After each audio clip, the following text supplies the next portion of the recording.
एका संविधानशील पद्धतीने आंदोलन होतं आणि त्याच्यानंतर मोठं कॉम्बिंग ऑपरेशन होतं, ही एक मोठी गंभीर बाब आहे आणि याचा सरकारने जबाब दिला पाहिजे.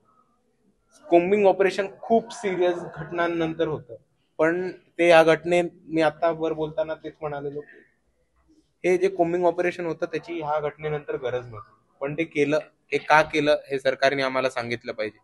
आणि दुसऱ्या बाजूला तुमच्याच माध्यमातून, मीडियाच्याच माध्यमातून मी महाराष्ट्राच्या आणि भारताच्या जनतेसमोर हे एक प्रश्न मांडतो की महाराष्ट्रात किंवा भारतात कितीतरी दंगली होतात, पण कोम्बिंग ऑपरेशन कुठल्या घटनेनंतर केलं जातं हे आपण सर्वांनी समजून घेतलं पाहिजे.